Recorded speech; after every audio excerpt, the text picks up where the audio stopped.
ሰበር ዜና ቻይና በትራምፕ የሰላም ቦርድ ላይ ያላትን ብርቱ ጥርጣሬ እየገለጸች ነው። ቻይና በትራምፕ የሰላም ቦርድ አባል እንድትሆን ብትጋበዝም ለመሳተፍ ገና ፈቃደኝነቷን ካለመግለጿ በተጨማሪ በተቋሙ ላይ ብርቱ ጥርጣሬ እንዳላትም አሳወቀች። የቻይና የውጭ ጉዳይ ቃል አቀባይ የቱንም ያህል የዓለም ሁኔታ ቢቀያየርም ቻይና የተባበሩት መንግስታትን ማዕከል ያደረገ ዓለም አቀፋዊ ስርዓትን ነው የምትደግፈው ሲሉ ቤጂንግ ውስጥ ለጋዜጠኞች ተናግረዋል። የቻይና መንግስት የመገናኛ ብዙኃንም በትራምፕ የሰላም ቦርድ ላይ ትችት ያቀረቡ ሲሆን ኮሚቴው በሀቅ ለሰላም የሚሰራ ነው ወይ የሚል ጥያቄም አቅርበዋል።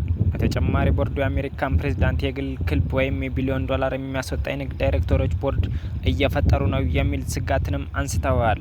በቻይና በኩል ያለው ዋነኛ ስጋት ትራምፕ የተባበሩት መንግስታትን የመተካት ፍላጎት አላቸው የሚል ነው።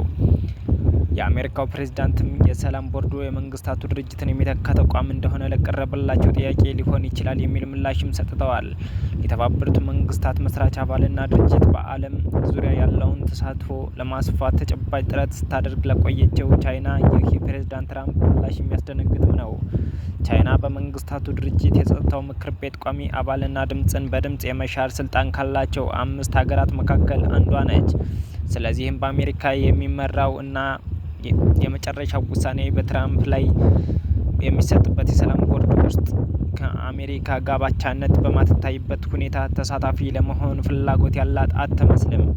ነገር ግን ውጥረት ውስጥ ገብቶ የነበረው ከአሜሪካ ጋር ያላት ግንኙነት በተረጋጋበት በአሁኑ ወቅት በዶናልድ ትራምፕ እቅድ ላይ በይፋ ትችት ለመሰንዘር አልፈለገችም። ከዚያ ይልቅ ግን በቻይና በይፋ የተባበሩት መንግስታት ድርጅት አስፈላጊነትን አጽንኦት በመስጠት ዲፕሎማሲያዊ መንገድን መከተል መርጣለች።